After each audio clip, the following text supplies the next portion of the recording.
নেপালপাৰা গাঁৱত বিষাক্ত কাঠফুলা খাই 7গৰাকী ওৰাং চিকিৎসালয়ত চিকিৎসাধীন অৱস্থাত।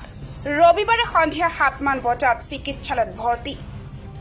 ওদালগুৰি জিলাৰ 47 নং মাজবাট বিধানসভা সমষ্টিৰ নেপালপাৰা গাঁৱত বিষাক্ত কাঠফুলা খাই 7জন ৰোগী ওৰাং খণ্ড প্ৰাথমিক স্বাস্থ্য কেন্দ্ৰত চিকিৎসাধীন অৱস্থাত আছে। নেপালপাৰা গাঁৱৰ কাঞ্চি লিম্বু 59 বছৰ, কৃষ্ণলাল লিম্বুৰ কন্যা মণিকা লিম্বু 20 বছৰ, মমিতা লিম্বু 17 বছৰ বনৰীয়া কাঠফুলা খাই দিনৰ 12 বজাত অসুস্থ হৈ পৰে। আৰু একেখন গাঁৱৰে হেম বাহাদুৰ লিম্বুৰ পত্নী বিপৰাণী লিম্বু 52 বছৰ, পদুম বাহাদুৰৰ পত্নী আইতাৰাণী লিম্বু 42 বছৰ, পদুম বাহাদুৰ লিম্বুৰ কন্যা অনিশা লিম্বু 23 বছৰ, বিজ্ঞানী লিম্বু 12 বছৰ পথাৰৰ পৰা তুলি অনা কাঠফুলা খাই দিনৰ 2মান বজাত অসুস্থ হৈ পৰে।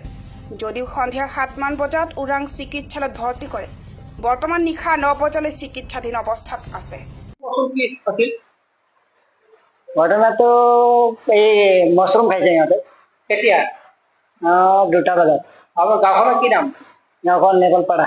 কি কি হ'ল ঘটনা, কেনেকে কি হ'ল কওকচোন। ঘটনাটো এই কি কয় পথাৰৰ পৰা লৈ আহিলে আৰু খাই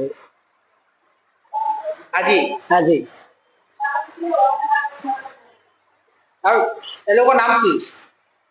একজনৰ নাম আইতাৰাণী, একজনৰ অনিশা আৰু একজনৰ এই বিজ্ঞানী। সময়টো কেতিয়া? 2টা বজাত। এইটো কি চিনি পোৱা নাছিল নেকি? চিনিতো পাইছিল, কিয় চিনি পোৱা নাই, চিনি পাইছিল। নহয়, সেইটো যে কাঠফুলা যে বিষ আছে সেইটো গম পোৱা নাই? নাই, এইটোতো কেনেকৈ গম পোৱা নাই। ক'ৰ পৰা সংগ্ৰহ কৰিছিল, ক'ৰ পৰা আনিছিল? পথাৰৰ পৰা। পথাৰৰ পৰা